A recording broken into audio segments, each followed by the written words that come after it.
उत्तराखंड से आए श्री कृष्णाचार्य जी महाराज अयोध्या में श्रीमद् भागवत कथा कह रहे हैं, जहां पे हजारों संख्या में लोग नित्य भागवत कथा का आनंद लेने पहुंच रहे हैं। भक्ति रस में डुबोकर श्री कृष्णाचार्य जी महाराज जिस तरह से कथा कह रहे हैं, सबको आनंद विभोर भाव विभोर कर रहे हैं। अयोध्या में भगवान राम की मंदिर बनने के बाद, प्राण प्रतिष्ठा होने के बाद अयोध्या में भक्तों और संतों का उत्साह बढ़ता चला जा रहा है। भगवान राम के दर्शन करने के साथ अयोध्या में भागवत कथाएं और रामचरितमानस के पाठ लगातार अयोध्या में हो रहे। इसी क्रम में उत्तराखंड से आए श्री कृष्णाचार्य जी महाराज भी यहाँ पर 7 दिवसीय भगवत कथा कह रहे हैं, जिसमें हजारों की संख्या में भक्त प्रतिदिन पहुंचकर दर्शन पूजन करें, जैसा कि आप लोग विजुअल में देख रहे हैं। आज हमने श्री कृष्णाचार्य जी महाराज से आध्यात्मिक चर्चा की, जिसमें उन्होंने सभी विषयों पर प्रकाश डाला। चंदन क्यों लगाएं, भगवान राम की सेवा कैसे करें, भक्तों को किस तरह रहें, इन सब विषयों पे विस्तृत जानकारी हमारे साथ कृष्णाचार्य जी महाराज जी ने दी। श्री कृष्णाचार्य जी महाराज को कई वर्षों से लगातार वो कथा कह रहे हैं और भक्तों को भक्ति रस प्रदान कर रहे हैं। इस भक्ति रस में डूब के भक्त को भवसागर से पार होने का रास्ता मिल रहा है, उनको सही दिशा मिल रही। आइए हमारे संवाददाता ने उनसे बातचीत की और क्या कुछ कहा, सुनते हैं। महाराज जी, ये जो राम मंदिर बना, जो इतना लंबा संघर्ष रहा, क्या मनोभाव है? इस मंदिर के लिए हिंदू मात्र की सद्भावनाएं लगी हुई हैं और सबकी तपस्या लगी हुई है, और हम सबकी तरफ से तपस्या हमारे प्रधानमंत्री संत नरेंद्र मोदी ने की है। 11 दिन तक उपवास रख करके और केवल सरयू जल आदि जल लेकर के जो रहे हैं, और फिर भारतीय वेशभूषा में उन्होंने भगवान की प्रतिष्ठा की है, वही मुख्य यजमान थे। आज उसी का परिणाम है कि लोग उसको मूर्ति नहीं भगवान मानते हैं, और उनके पीछे आज पूरा हिंदू धर्म लगा हुआ है। और इसमें मोदी जी को जो मंदिर की प्रतिष्ठा का आशीर्वाद जनता स्वयं देने वाली है और दे रही है, और जून में अभी 6 तारीख को सब जगह पता लग जाएगा कि जनता का कितना आशीर्वाद मिला है। महाराज जी, जो मंदिर इतने वर्षों तक उपेक्षित रहा, उसके विषय में क्या कहना है आपका? वो हम ही लोगों की कमी है। हम लोग संगठित नहीं हो पा रहे थे।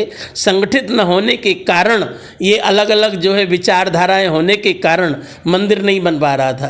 पर एक ऐसी सत्ता इस समय आई, केंद्र से लेकर के और प्रदेश तक, जो कि हम हिंदुओं को सबको उसने संगठित किया। और संगठित होने का अर्थ है कि जो है आज मंदिर हमारे सामने भव्य दिख रहा है। और सबसे बड़ी बात, जो संत महात्मा अनेक अनेक धर्मों के हैं, अनेक अनेक संप्रदाय के हैं, कोई कैसे तिलक लगाता है, कोई कैसे कपड़े पहनता है, और सब संतों को एक मंच में बिठाने का श्रेय इन मोदी जी को है और योगी जी को है। इसलिए सब संत संगठित हो गए, तो संतों के पीछे जितने भी भारतीय लोग हैं सब एक हो गए।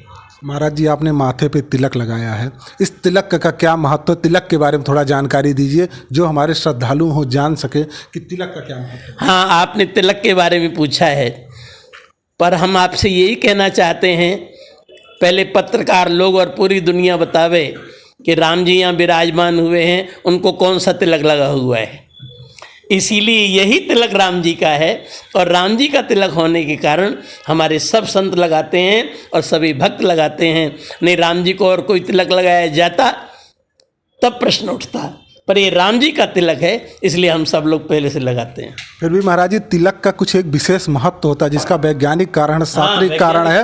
उन सबको आप हमारे दर्शकों से थोड़ा। तिलक का सबसे बड़ा वैज्ञानिक कारण, शरीर के अंदर नाड़ियाँ प्रधान हैं जिससे रक्त संचार होता है, और नाड़ियों में 3 प्रधान हैं, एड़ा, पिंगला और सुषुम्ना, जिससे श्वास चलती है।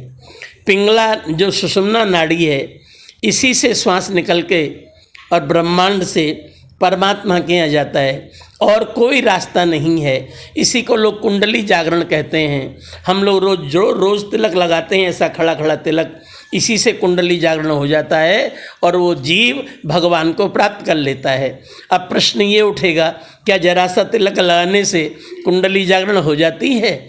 मेरा कहना है, वैद्य नाड़ी पे हाथ से हाथ रखता है, कोई दबाता भी नहीं है और कह देता है आपने ये खाया है, ये बीमारी है, ये वो है।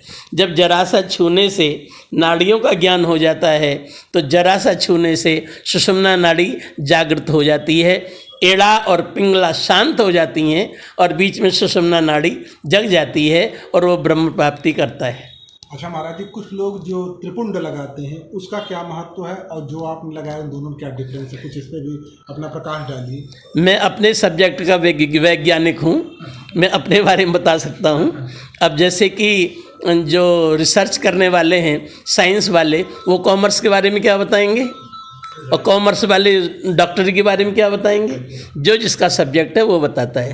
फिर भी मैंने अपने तिलक और राम जी के तिलक के बारे में बताया, इसलिए मेरा विषय है। फिर भी महाराज जी साथ ही विद्यार्थियों की खबर आदमी रखता है। हाँ, वो सब है, कहीं ना कहीं उनके कोई ना कोई कारण होंगे जो वही बताएंगे, किंतु राम जी का तिलक है इसलिए मैं राम जी का हूँ, इसलिए राम जी के तिलक के बारे में बताया। महाराज जी, आप भागवत कथा कहते हैं, कुछ हमारे दर्शकों को एक श्लोक या कोई संग जो भी हो कुछ सुनाइए ताकि वो आपके वाणी से मंत्रमुग्ध हों। नाम संकीर्तनम यस्य सर्व पाप प्रणाशनम प्रणामो दुख शमनस तम नमामि हरिम परम। पूरे भागवत का सार कलयुग के जीवों के लिए, क्योंकि कलयुग में साधना नहीं होती। 2-4 घंटे कोई माला लेके नहीं बैठ सकते।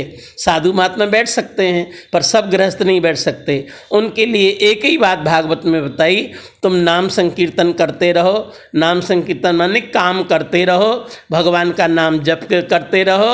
और नाम जप में भी दोष आ जाते हैं, मन कहीं जा रहा है और माला फेर रहे हैं, इसके लिए प्रणाम करने से जो दोष होते हैं नाम जप में वो भी समाप्त हो जाते हैं और कलयुग में सरलता से व्यक्ति भगवान को प्राप्त कर लेता है।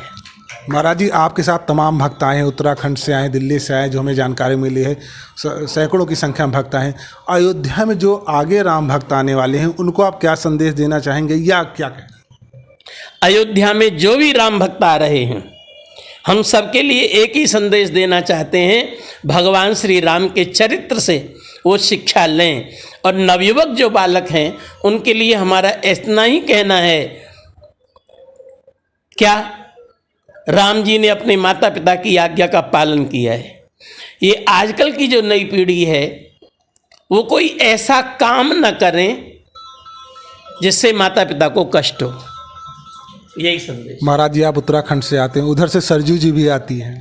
हाँ, बिल्कुल ही हमारा गौरव है। अयोध्या आके मिलती हैं। हम कथा में कह चुके हैं इस बात को, सरयू हमारे उत्तराखंड की देन है, इसीलिए हम यहाँ पे आए हैं, क्योंकि हम पहले हमारी है, बाद में और किसी की।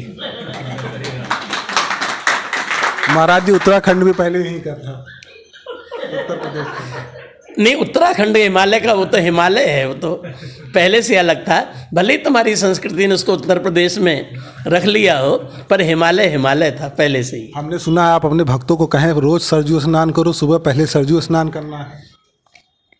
सरयू स्नान अत्यावश्यक है, आवश्यक नहीं अत्यावश्यक है। क्यों कि गोस्वामी जी ने इसका वर्णन किया है, वशिष्ठ जी लेके आए हैं, तो वशिष्ठ जी ने ये आशीर्वाद दिया, जो सरयू में स्नान कर लेगा 9 दिन, 9 की संख्या पूर्ण होती है, तो उसके जो भी पाप हैं शरीर से किए हुए वो नष्ट हो जाएंगे, शरीर वाले पाप। और जो मन के पाप हैं वो यहाँ राम नाम कीर्तन करने से सब ठीक हो जाएंगे। महाराज जी, सारे प्रसंग हो गए हैं, सबसे इम्पोर्टेंट, सबसे बड़े भक्त हनुमान जी पे कुछ 2 शब्द कह दीजिए, आखिरी सवाल। भगवान श्री राम गोपतार घाट से, यहाँ से गोपतार घाट है लगभग 14 किलोमीटर, वहाँ से राम जी अपने साकेत धाम को चले गए थे सशरीर, और यहाँ का पूरा भार हनुमान जी को सौंप के गए थे।